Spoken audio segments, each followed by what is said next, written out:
We've been working our way through the circular flow diagram that describes how an economy works. The previous lectures focused on goods markets and labor markets, and in this lecture and the next one, we'll shift the focus to the third of the three main markets, the markets for financial capital. This lecture is going to focus on describing those markets overall and also on the demand side of financial capital markets, which in this case primarily means the demand for capital from businesses that seek to invest it in buying plant and equipment. Then the next lecture is going to focus on the supply side of the financial capital market. That's how households can invest their savings. People sometimes feel like the price in a goods market or the wage in a labor market isn't quite fair.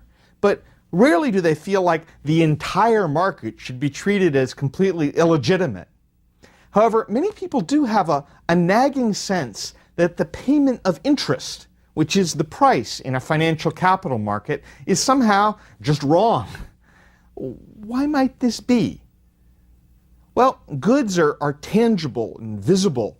The old economic planners in the Soviet Union 20, 30 years ago had a list of 20 million goods that were involved in the economy. Labor and the idea of a job is something we all experience, or we can visualize it in some way. But interest payments and a return on financial capital seem somehow harder for a lot of people to grasp. It's all money. It means in practice that it's sort of invisible. I mean, you don't actually see money earning a rate of return.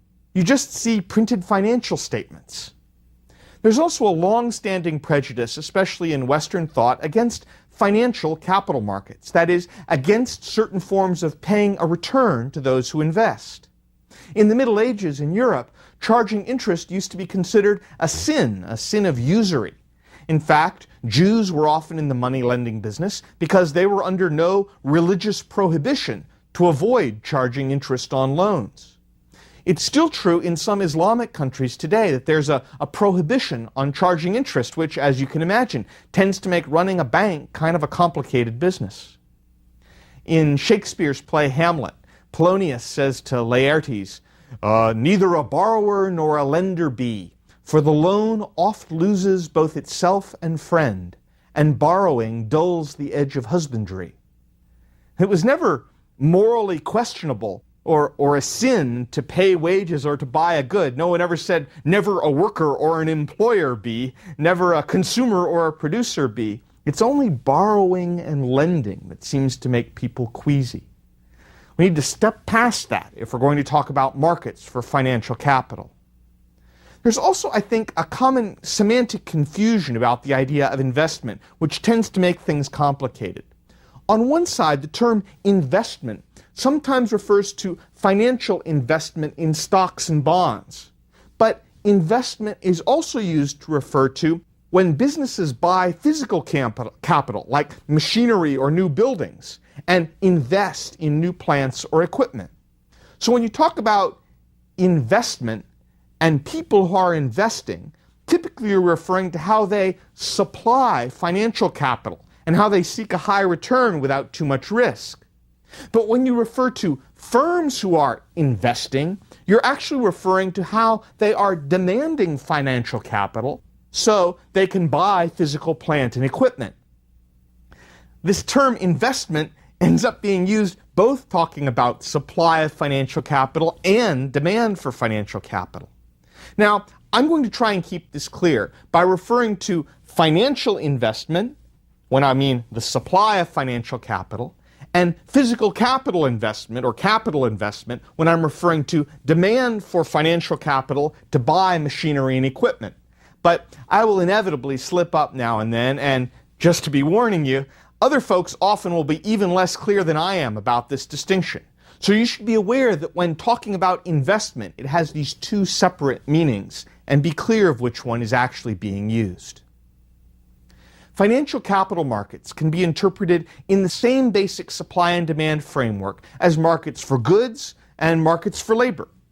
The supply of financial capital comes from those who save financial capital. We typically think of this as coming from households in general. Firms do save money too, so in a technical sense, it's not quite right to say just households save, but Since firms are owned by shareholders and by households, you can kind of think of firms as saving on behalf of their shareholders, and thus households ultimately do all the saving, even if firms seem to do part of it. The supply of financial capital is a relationship. Supply is always a relationship, right? In this case, supply of financial capital is the relationship between the quantity of capital supplied from households, that is, the savings of households, and the rate of return they receive. When you borrow money and pay interest, the rate of return is an interest rate. When you borrow money, you pay a certain interest rate. But in other cases, like if you buy a share of stock in a company or something like that, the rate of return will depend on whether the company expands and makes profits in the future. So I'll sometimes talk about interest rates, I'll sometimes talk about rates of return. The only difference between those is that an interest rate is usually at least somewhat predetermined, and a rate of return might include all kinds of different returns on financial capital. Now, you might expect in general that the quantity of financial capital supplied should rise with the interest rate or the rate of return. If you can get a better rate of return or a higher interest rate, you should save more. In fact, it doesn't seem to rise a heck of a lot. Instead, the amount that people save seems to depend somewhat more on habits and cultural patterns and what your employer does.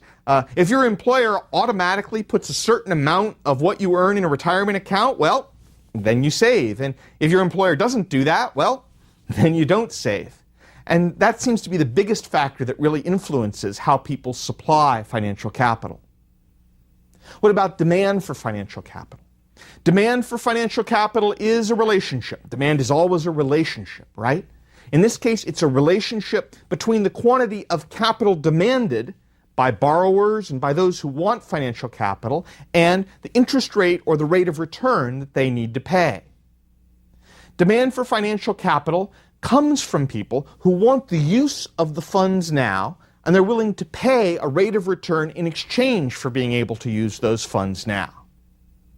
As the interest rate goes up, the rate of return goes up, a lower quantity of financial capital is demanded.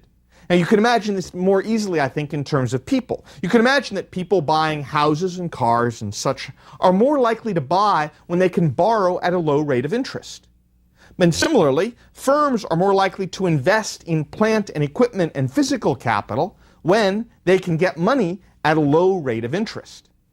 As people or as firms have to pay a higher and higher rate of return or a higher interest rate, then demanding financial capital becomes less attractive and there'll be a lesser quantity demanded. If you put together the demand for financial capital from those who want it so they can make some sort of a purchase and the supply of financial capital from savers, you'll get some sort of an equilibrium. Once again, the market will tend to adjust toward that equilibrium. Imagine starting off, for example, if you had an interest rate or a rate of return that's really, really very low.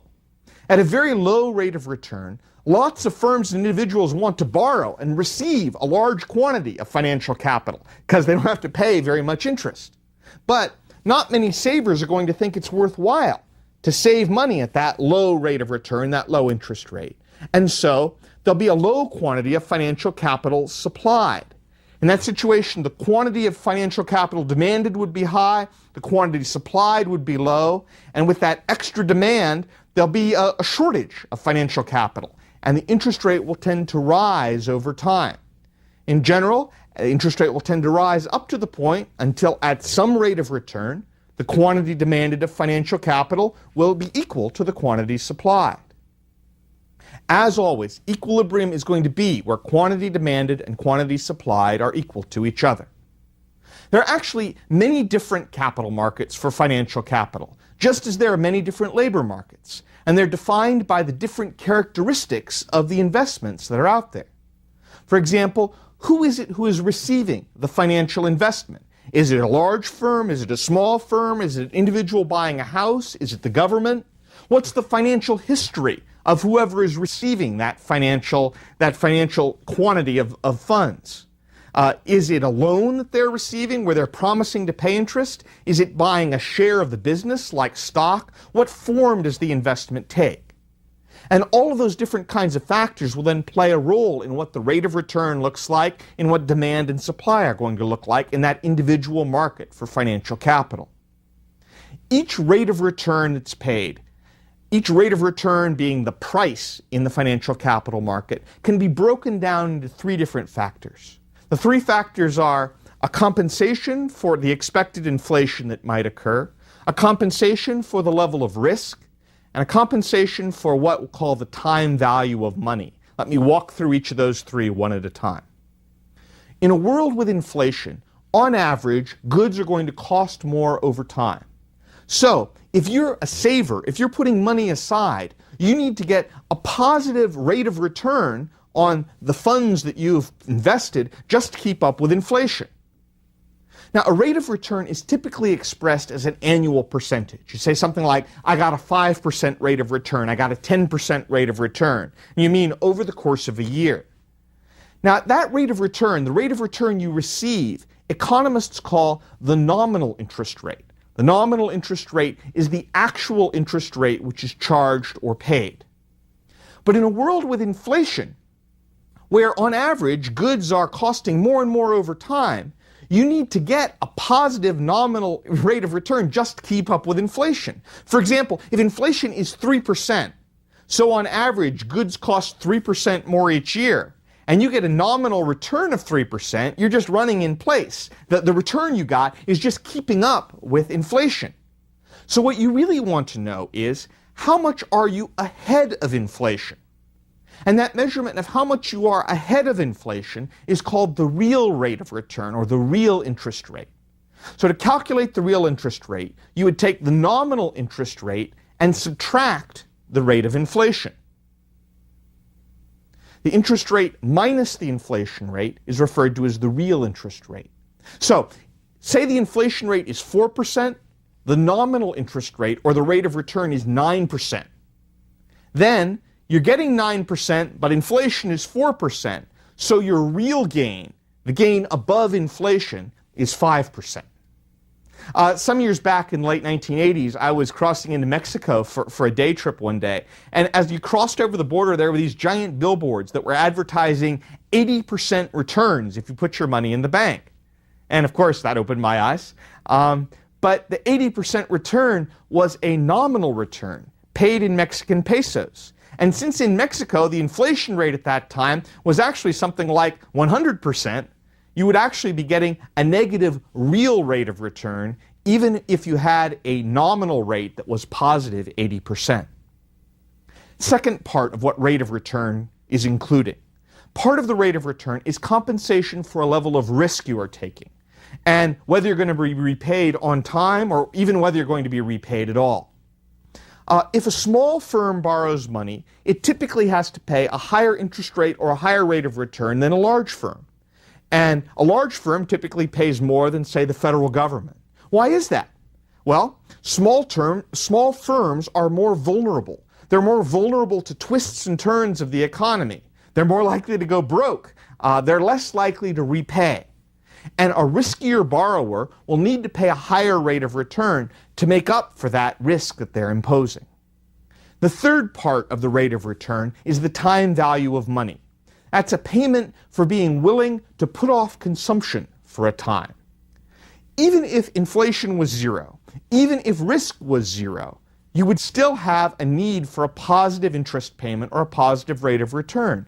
After all, the person who is saving the money is giving up the chance to buy something with that money for a period of time. Even if they get repaid in the future, even if they're repaid with certainty in the future, they still need some compensation for being willing to delay that consumption.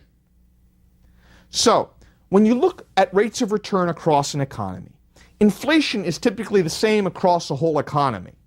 And the time value of money might vary a little bit, but basically it's much the same across an economy too. When you look at the range of different interest rates that are paid by different borrowers, like the different interest rates that are paid for a car loan or a credit card loan or a house loan or by a big business or a small business or by the government, the big differences in interest rates are really related to the risk of those different borrowers. Now, in thinking about how capital markets work, the really key fact is to think about the big trade-offs that occur across time. When you're buying and selling goods, it's happening at a point in time. Labor is sort of a point in time. But when you borrow money, when you receive financial capital, you're essentially buying the use of the funds now and paying for it with interest payments or a rate of return. For example, this is what you do with a college loan. You get the money now, you repay it in the future. House loan, you get the money now, you repay it in the future. A firm that borrows to build a new factory, get the money now, repay it in the future. On the other side, when you save, you're agreeing to give someone your money now. And in return, you're going to get an interest payment or a rate of return. So you're handing off the money on the condition that you receive something in the future. Now, getting a certain dollar amount of money now is better than getting that same amount a few years in the future. If you doubt that's true, just think about the situation. Someone owes you $100 or something like that, and they say, well, I've got your $100, but I'll pay you 5 years from now. You wouldn't feel like that was the same amount of money. Having a certain level of dollar expenses now is also worse than having that same level of dollar expenses in the future. If you can pay later, you'd rather pay later. This is true even if there's no risk. It's true even if there's no inflation. There's a clear implication here. Money in the present is worth more than money in the future. If you want money now instead of in the future, you have to pay for it because the money is worth more now than it would be in the future. Now, I've given some of the reasons this is generally true. In the future, the money could be eaten away by inflation. In the future, there's a risk of not being paid. In the future, somebody had to defer consumption. There was that time value of money. But the bottom line is $100 right now in your hand is worth more than $100 a year from now or several years from now. But how much more is it worth? How do you compare worth in the present to worth in the future? And the concept economists have to use that is the idea of present discounted value. Present discounted value is a way of taking costs or benefits that occur at different points in time and comparing them directly. Present discounted value is the amount that a future payment is worth in the present if it was to be received immediately. Now, let's think about in practical terms what that means. What is $100 a year from now worth in the present? Well, let's assume, for the sake of the argument, that the interest rate is 10%. So you pull out your handy-dandy calculator, and if you were given $90.91 right now, and you invested it for a year at a 10% interest rate, then you would have $100 a year from now. So, the present value of $100 a year from now, if the prevailing interest rate is 10%, would be $90.91. What's $100 worth 2 years from now, if you think about the present? Well, if the interest rate is 10%, you pull out your handy-dandy calculator, you can figure out that if you were given $82.64 right now, and you invested it for 2 years, and you got a 10% return each year, it would equal $100 at the end of 2 years. So, the present value of $100 2 years off in the future, if the interest rate is 10%, would be $82.64 in the present. You can kind of see how this formula is working for taking a future value, money received in the future, and changing it into a present value for what it's worth right now. If you want the explicit formula, the present discounted value is going to be equal to the future value divided by 1 plus the interest rate raised to the power t of the number of years. But you can just sort of think about it in terms of what is the future expense worth in the present? How much money would it take in the present if you got it right now and you invested it at the prevailing interest rate for the appropriate amount of time? How much would you need to take in the present to equal whatever the amount is off in the future? Now, this concept of present discounted value actually has a lot of very practical applications. It's one of the most heavily used tools in business finance.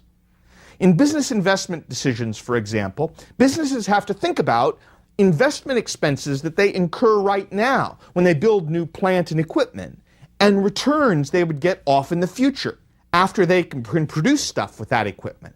So, for example, Let's say that a firm wants to build a factory that costs $2 million, and it calculates that 5 years from now, it will earn $3 million. Well, that firm had $2 million in the present and revenues of $3 million, which are 5 years off in the future. Has it earned $1 million in profits? Well, not in any true economic sense, because those $3 million 5 years off in the future would need to be discounted back to the present, so you could compare it directly with the $2 million you have to spend right in the present. You need to take into account, if you think of it a different way, the opportunity cost. If you'd invested that $2 million for 5 years at the prevailing rate of interest, not bought plant and equipment with it, you would have earned a return over that time. It's only the amount above and over what you would have gotten from the prevailing interest rate that's really profit to you and your firm. If you have a home mortgage, present discounted value is very relevant to you. You probably remember what it looked like. If at some point you had a 30-year mortgage and you looked at your total payments, there's just some huge amount of interest you're paying over time. But here's an interesting thought. The total value of all of your loan payments, including interest, is exactly equal to the present discounted value of your house, which is the purchase price. After all, you could either pay cash for your house, that's paying the purchase price right now in the present, or you could borrow money and pay over time all the interest. But those two things are equal payments. They have the same economic value. It's just a question of, for most people, it works a lot better in my financial life if I pay off my house slowly than if I try to pay for it all at once. I can't pay for it all at once. But the present discounted value is the same in both cases. When it comes to social policy, there are lots of government programs that involve buying something now or building something now and then having a later payoff. A lot of environmental issues have a cost now and a benefit in the future. Traffic safety might involve building a highway in a certain way now for saving lives in the future. Or there might be expenses for helping children now, which will pay off in the future. All of those need to be analyzed using this idea of present discounted value and comparing costs in the present to benefits off in the future. Here's one odd application of present discounted value. When most state lotteries announce their big jackpots, they add up all the payments you would receive over 30 years. They don't tell you the present value of it, they tell you what you would get over 30 years. In New Jersey a few years ago, they wanted to pass a law that if an older person won the lottery, they could get their prize all at once. They shouldn't have to wait 30 years. After all, if you win the lottery and you're 70, you might not be alive for another 30 years. But the lottery had to explain that the prize they announce over 30 years is not the present discounted value. The actual value of what they've got is only about 2/3 of the announced total. Now, of course, that doesn't mean it's not chopped liver to win the lottery. It's still a great thing to win the lottery, but it's not quite as good as advertised either. The lotteries like to play games with present discounted value and make it look like the prize is somewhat bigger than it actually is. Now what I want to do is shift the focus a little bit, now that we've got this idea of present discounted value in mind, this idea of supply and demand in financial capital markets, and focus on the firms that demand financial capital. Where do those firms get the money that they need? Well, firms that want to invest in the future need to find a source of funds after they've already paid their current expenses. And there are several different places they can turn. One place they can turn is retained earnings, which are more commonly known as profits. And that's one source of financial investment for firms. The word retained in retained earnings means the firm decided to hold on to that money and reinvest it by buying plant and equipment rather than paying it out to the shareholders who own the firm as dividends. You can think of a firm as doing its own saving in effect. It's saving its own profits and then reinvesting its own saving on behalf of investors. And in fact, for established firms that have been around a long time, their own retained earnings is a primary source of their investment capital when they need money to build new plant and equipment. Firms can also borrow money. There are basically two ways a firm can borrow money. One is to borrow money from a bank, and I assume that idea is pretty familiar, so I won't talk about it. But the other would be to borrow money by issuing bonds, and that may be just a little bit less familiar, so it's maybe worth talking about a bit more. A bond is just a way of borrowing. A bond has a face value and an interest rate and a time. For example, a bond for $1,000 with an 8% interest rate for 10 years will pay 8% interest each year for 10 years, and at the end of 10 years, it will repay that face value of $1,000. So it's just a way for a firm to borrow money, but instead of borrowing from a bank, they essentially borrow from those who buy the bonds. If you don't repay your bond, then the firm can be legally declared bankrupt and taken over. So if you're a firm and you issue bonds, you're the government and you issue bonds, you owe that money. If you don't pay it, you can be declared bankrupt and taken over. Interest rates are going to vary depending on risk. If you're borrowing and you're a highly profitable firm like Walmart, you can issue bonds at a pretty low rate of interest because people know you're a safe borrower you're likely to repay. On the other hand, a junk bond is just a high interest rate, high risk bond. It's a bond issued by a firm which has some high risk of not repaying, and thus that firm has to pay a high rate of return or a high interest rate to get people to be willing to buy the bonds in the first place. Governments, when they issue bonds and borrow, can pay a pretty low interest rate because in general, we know the federal government can repay if it needs to. It can raise taxes, it can borrow more money. In any case, once you've issued a bond, once you've borrowed money, a company must make the predetermined interest payments. And of course, a company will only borrow if it believes the return on its investment will be high enough so that it can make the interest payments and still have some funds left over as profit. Final way for a firm to raise money is to raise money through equities, which are more commonly known as corporate stock. Corporate stock essentially gives owners of the stock part ownership of the firm. For example, imagine a firm has a total of 100 shares of stock. If you own 20 of those 100 shares of stock, you own 20% of the firm. If the firm pays out its profits as dividends, then you get a share of those dividends in proportion to your ownership of the firm's stock. If the firm was sold, then 1/5 of the purchase price of the firm should come to you because you own 20 out of 100 shares of the total. However, unlike bonds, which have these predetermined interest rates, there's no guarantee that the owner of a stock will receive anything in a given year, or even anything at all. Stocks are much riskier. The return can be higher, the return could also be lower or negative.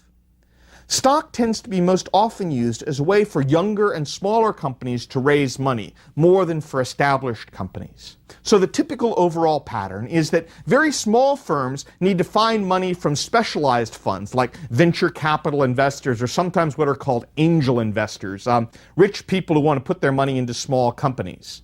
Or small companies need to fund their own growth in one way or another. But as firms get bigger and start having sales and profits, at some point they need a big infusion of capital. And at that point they sell a lot of stock. And that helps them really expand and get up to a large scale. Once the firm is fully established, then it tends to get its financial capital with profits and in some cases by issuing bonds. And it will only issue more stock if, say, it's buying another firm and it uses the stock in its own firm to buy stock in the other firm. Most firms can't quite keep just issuing stock and issuing stock and issuing stock because stock, remember, is ownership of the firm. If you've got 100 shares in your company and you issue 100 more shares, then that original 100 owners now only own half as much of the company as they did before. Their ownership is diluted, as we say. And people don't want a company where they're getting their ownership diluted and diluted over time. Now, in the next lecture, what we're going to do is talk about stocks and bonds and bank accounts from the supply point of view. That is, not the view of the firm receiving the money, but the view of the investor who's putting money into those different kinds of accounts. But before we leave this topic of how firms get financial capital, it's worth saying that the ability of firms to raise capital and the ability of firms to invest is extraordinarily important.